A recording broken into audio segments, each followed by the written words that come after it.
yang udah hadir dari Disduk Capil Mitra Zaman Siar ya. Dan di siang hari ini saya bakalan ngobrol-ngobrol sama Bapak Dr. Taufik Rahmat Hidayat AP SOS MSc ya. Mitra, Pak, apa kabar, sehat? Alhamdulillah. Alhamdulillah. Gimana perjalanan, lancar? Alhamdulillah lancar, cuman jalannya barusan 2 arah, kaget. Iya sih.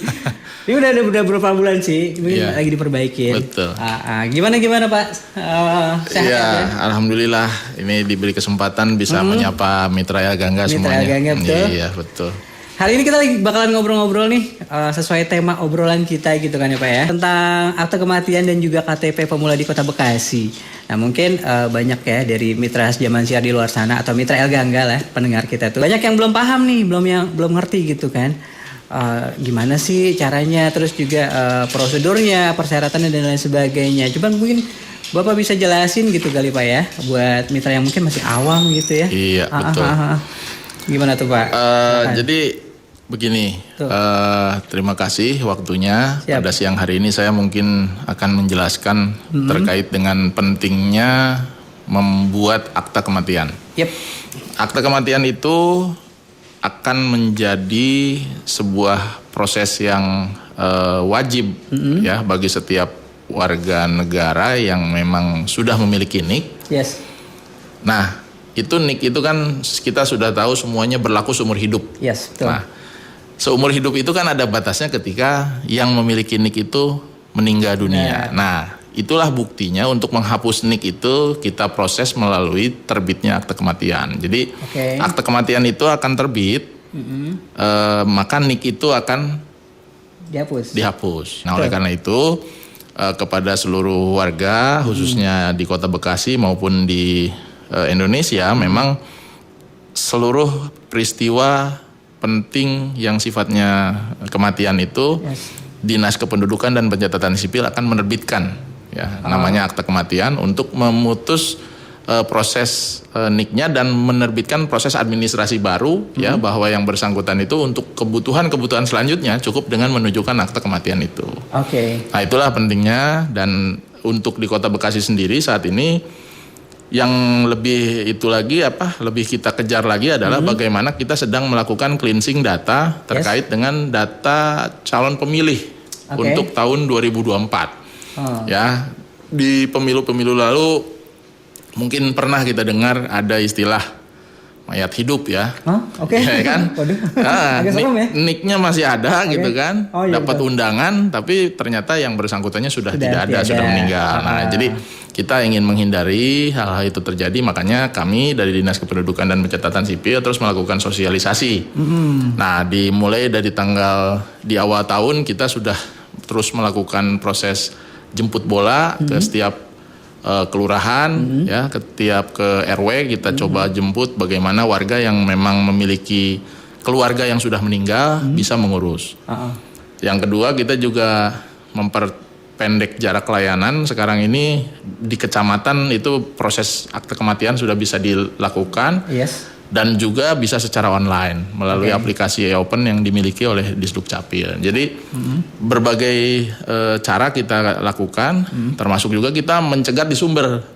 Di sumber misalnya dengan RSUD kami sudah kerjasama untuk melakukan pendataan warga yang meninggal yang keluar dari rumah sakit umum daerah itu langsung kita catatkan dan langsung kita bantu terbitkan untuk akte kematiannya, termasuk di pemakaman. Nah, kita kerjasama dengan UPTD Pemakaman, kita sudah menempatkan buku pokok pemakaman di 3 TPU milik pemerintah Kota Bekasi. Jadi itu bagian kita supaya warga ini memiliki kesadaran.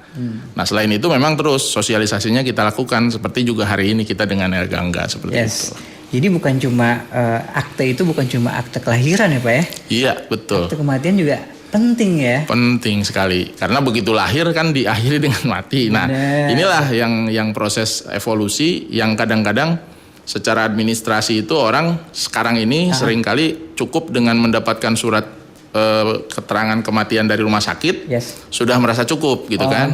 Atau surat keterangan kematian yang dikeluarkan dari kelurahan yang warnanya kuning itu yang selembar sepotong. Nah, itu biasa merasa cukup, padahal tidak. Padahal belum, karena apa? Untuk memutus tadi bahwa yang bersangkutan dinyatakan secara administrasi kependudukan sudah tidak ada lagi NIK-nya itu adalah diterbitkannya akte kematian. Jadi nggak cuma sekedar itu aja ya surat yang tadi Iya, maksud itu betul. aja ya.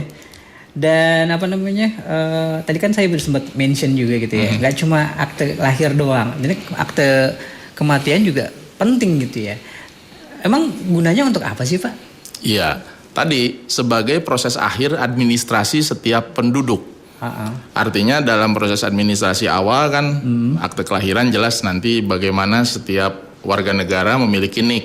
Yes. Kan diterbitkannya NIK itu bersamaan dengan terbitnya akte kelahiran. Right. Nah, kemudian setelah itu digunakan untuk mendaftar sekolah, untuk melakukan bekerja ya dan lain sebagainya Birokrasi sampai lah ya, birokrasi itu sampai dengan selesai misalnya pensiun pun kan masih ditanya akte kelahiran. Nah, ketika sudah meninggal, Ya.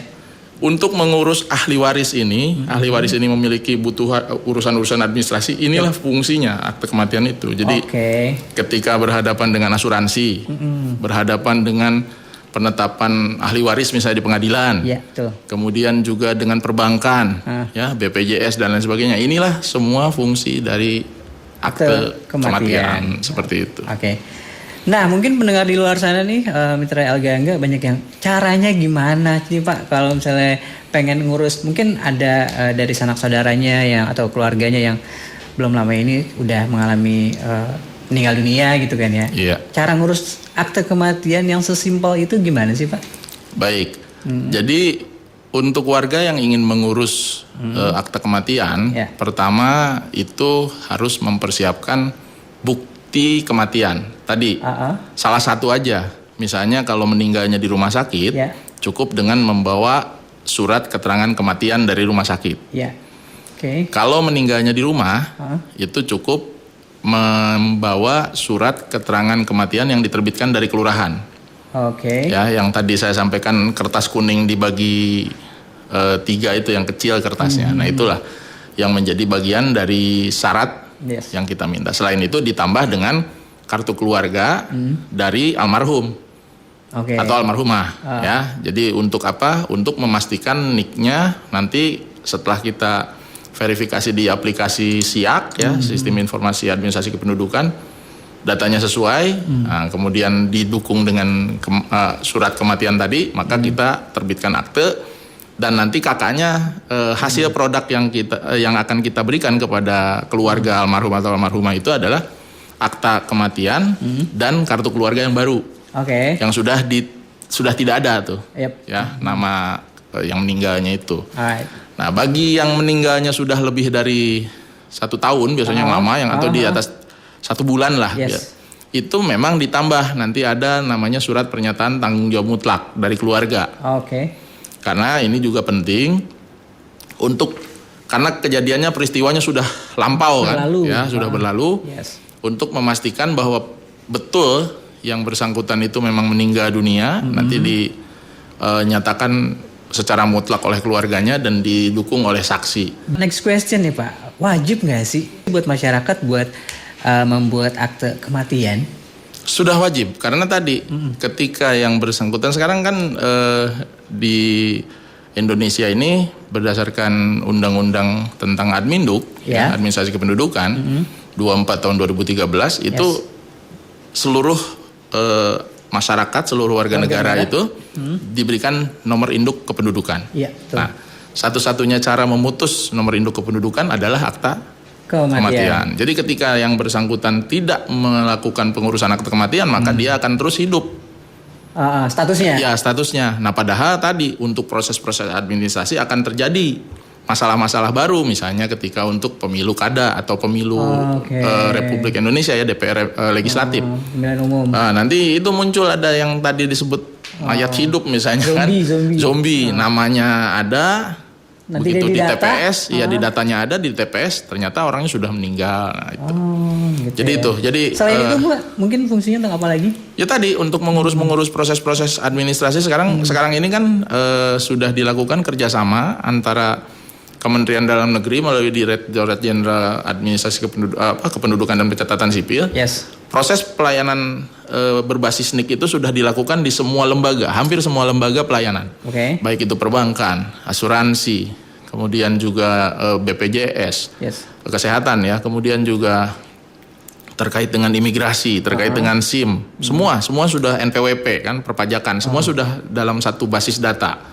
Nah, untuk melakukan cleansing data itulah fungsi salah satu dari akta kematian itu adalah ketika administrasinya selesai, ya selesai di situ. Oke. Nah, jadi memutus proses-proses itu juga, karena kan misalnya contoh NPWP, kalau misalnya NIK-nya masih tetap terbit, kasihan keluarganya dong. Jalan terus. Jalan terus, nanti terus aja ditagih, misalnya ternyata masih punya SPT tahunannya belum mengirim dan lain sebagainya, padahal ternyata orangnya sudah meninggal, gitu kan? Iya sih benar. Nah, gitu, termasuk juga misalnya dengan perbankan, kredit lah misalnya atau apa. Nah, ini hal-hal seperti itu. Wah, itu penting sih. Ya, itu. Jadi itulah kenapa fungsi akte kematian ini menjadi sangat penting di situasi dan kondisi saat ini. Seperti itu. Sepenting itulah ya. Iya, betul. Apalagi sekarang zaman birokrasi apa ya?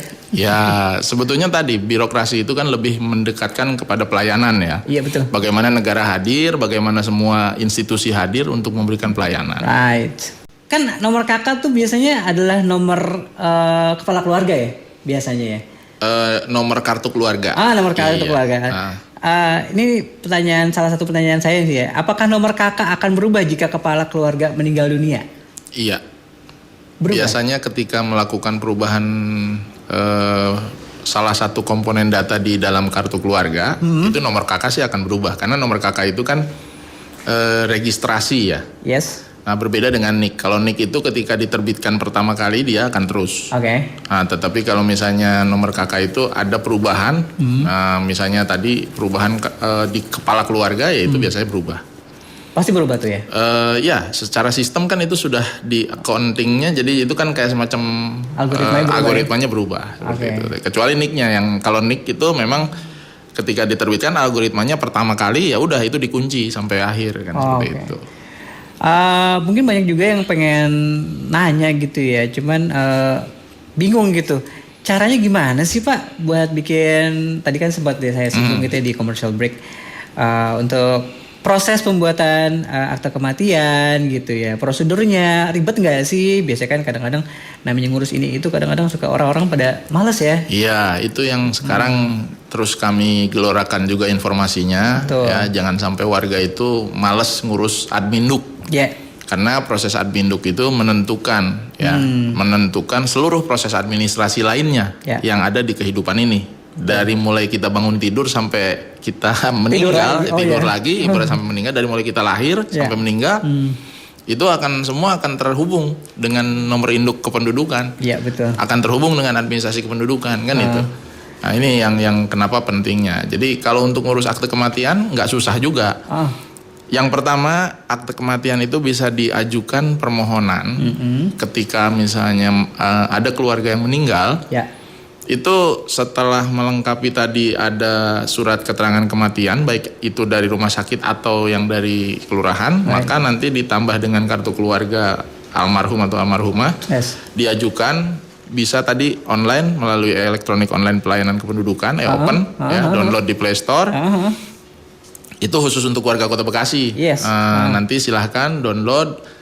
Setelah daftar nanti masuk di menu akte kematian. Nah, tapi itu bagi yang meninggalnya baru, yang di bawah 30 hari. Di bawah 30 hari. Nah, kalau yang di atas 30 hari itu bisa diurus datang langsung di kecamatan atau ke dinas kependudukan ya. Itu nanti kita proses sama. Cuman memang tidak di online kan karena ada beberapa verifikasi tadi, termasuk surat pernyataan tanggung jawab mutlak yang harus ditandatangani oleh keluarga. Yes. Nah, dari seluruh proses administrasi itu kan biasanya orang males harus bolak-baliknya. Iya, itu dia.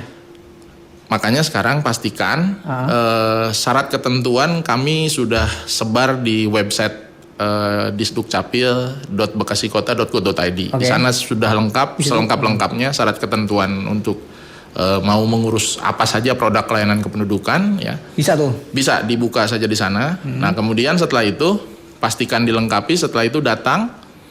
Setelah datang kami pastikan 1x24 jam setelah dokumen itu diverifikasi lengkap oleh petugas, tidak ada lagi yang bermasalah.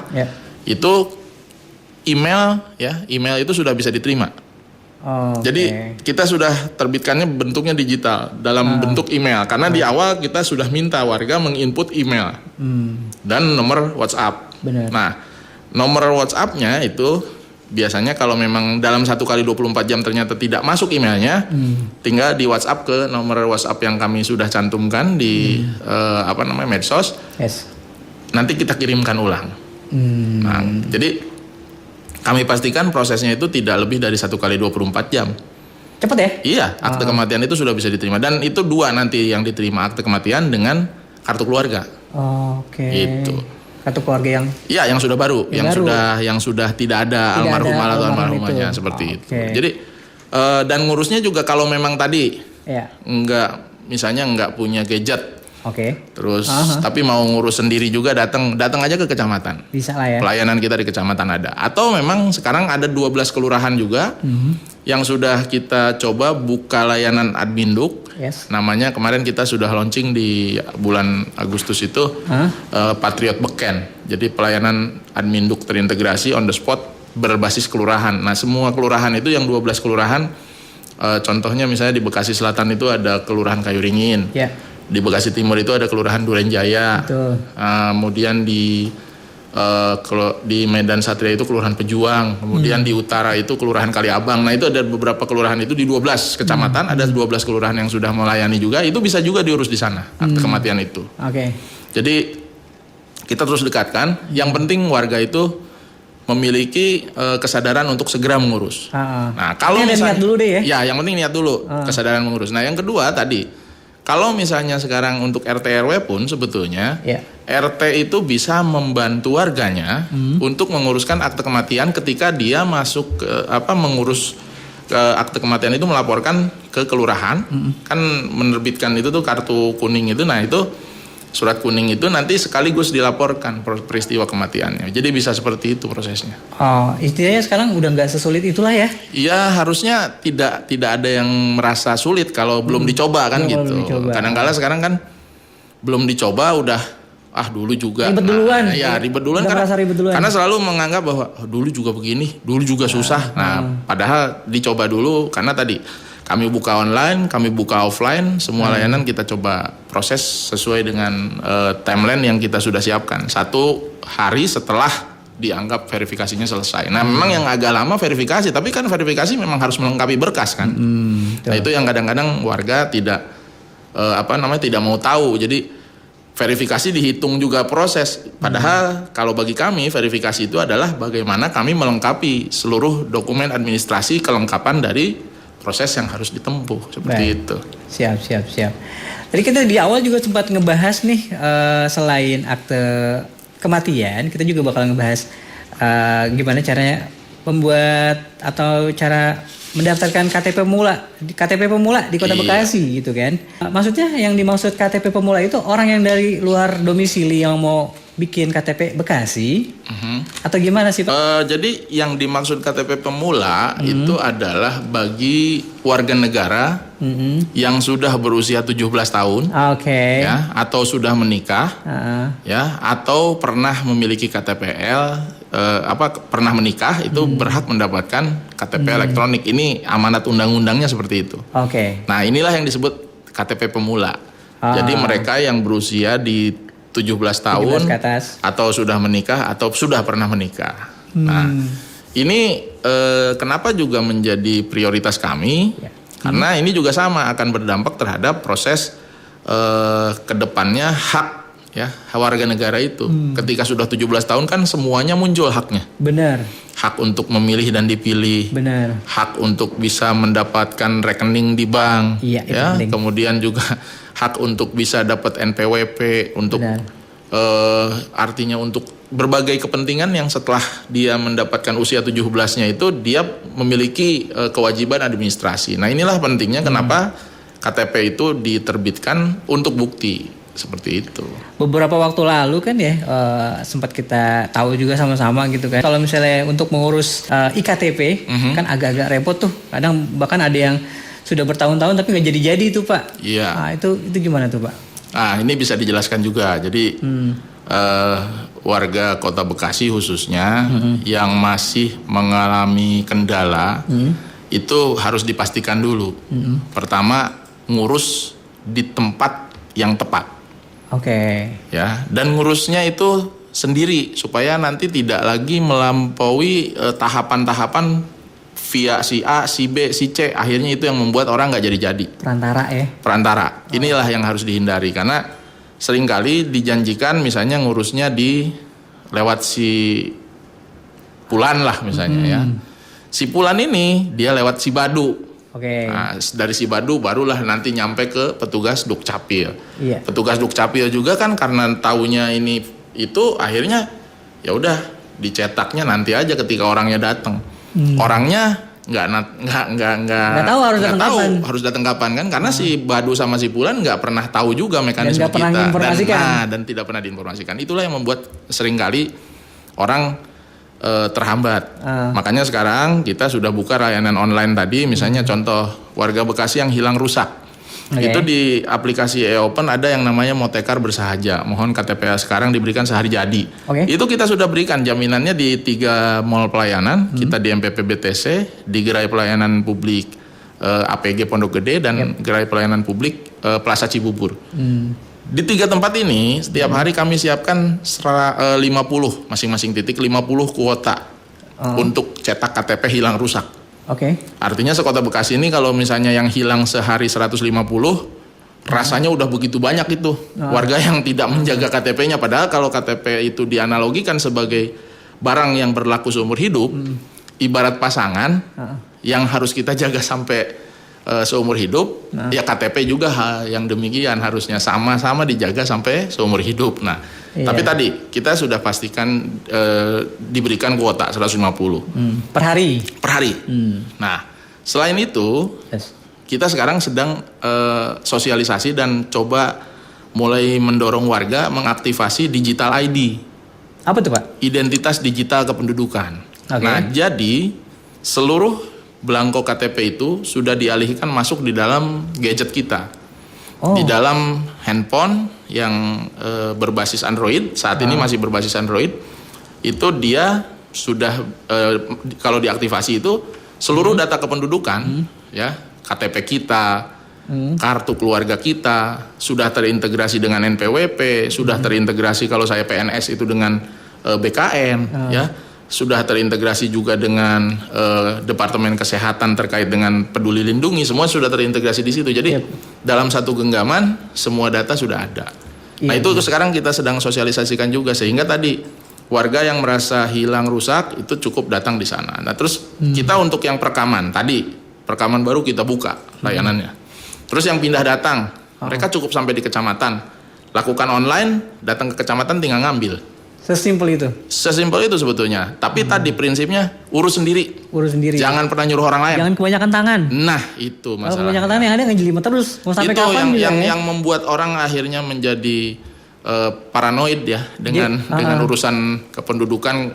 Males lah. Jadi image-nya susah aja ya, ribet aja gitu. Padahal nggak semudah, nggak sesulit itu. Tidak sesulit itu. Kalau kitanya nggak malas. Iya. Balik lagi ke diri kita. Dan storytelling juga sudah kami informasikan di berbagai medsos yang kami miliki. Ya, kami ada medsos di Twitter, kami punya medsos di Instagram, di Facebook.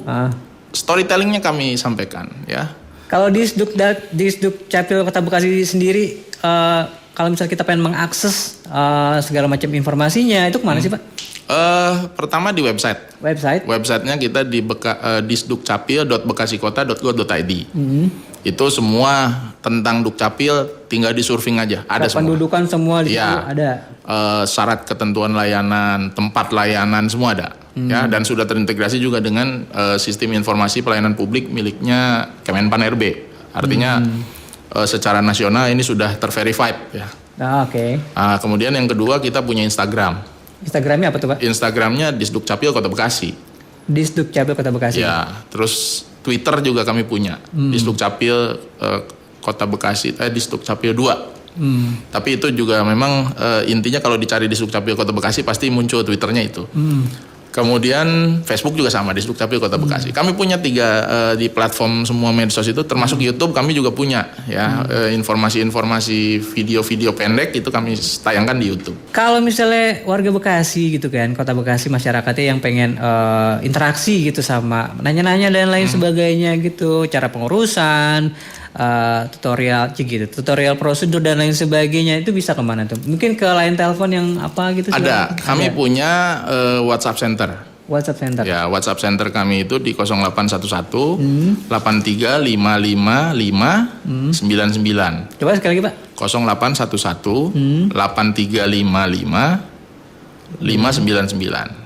Oke. Jadi 5-nya ada 3 kali, 9-nya ada 2 kali. Oke, jadi Nah, bisa tuh ya. Itu silakan. Itu mencari informasi apapun, tanyakan di sana. Tentang atau kependudukan. Tentang Adminduk. Atau kalau mau mengajukan lewat medsos, bisa DM. Ya, bisa DM di Instagram, bisa DM di Twitter, bisa bisa DM ya? di Facebook. Bisa, kita layani juga. Itu akan direspon tuh? Respon. Fast respon? Iya, 1 kali 24 jam itu harus selesai. Oke. Target kita jadi ketika warga mengadu itu tidak sampai 1 kali 24 jam dia harus sudah mendapat jawaban. Jadi buat Mitra Zamansyah intinya adalah kalau misalnya pengen mengurus-ngurusin surat kependudukan dan lain sebagainya, intinya jangan males ya Pak ya? Iya. Benar ya? Himbauannya apa nih Pak? Jadi intinya buat warga khususnya Kota Bekasi dalam proses pelayanan administrasi kependudukan, kami Dinas Kependudukan dan Pencatatan Sipil saat ini terus melakukan berbagai upaya percepatan pelayanan. Ya, kami sudah menempatkan layanan di 12 kecamatan, di 3 mall pelayanan, ya, kemudian juga di 12 kelurahan. Kemudian proses jemput bola secara berputar juga di kelurahan-kelurahan lain yang di luar 12 juga sudah kami lakukan. Betul. Informasi tinggal diunduh tadi di website kami. Di website, Di sosial media juga ya, banyak. di sosial media juga banyak. Jadi tinggal dipelajari di mana mau mengurus supaya nanti tidak lagi terkesan malas ngurus karena susah ya itu. Udah nggak ada istilah ribet. Ya, nggak ada. Nah, online pun kami sudah buka. Jadi intinya tadi bahwa penting mengurus administrasi kependudukan sebagai dasar dari seluruh layanan yang ada.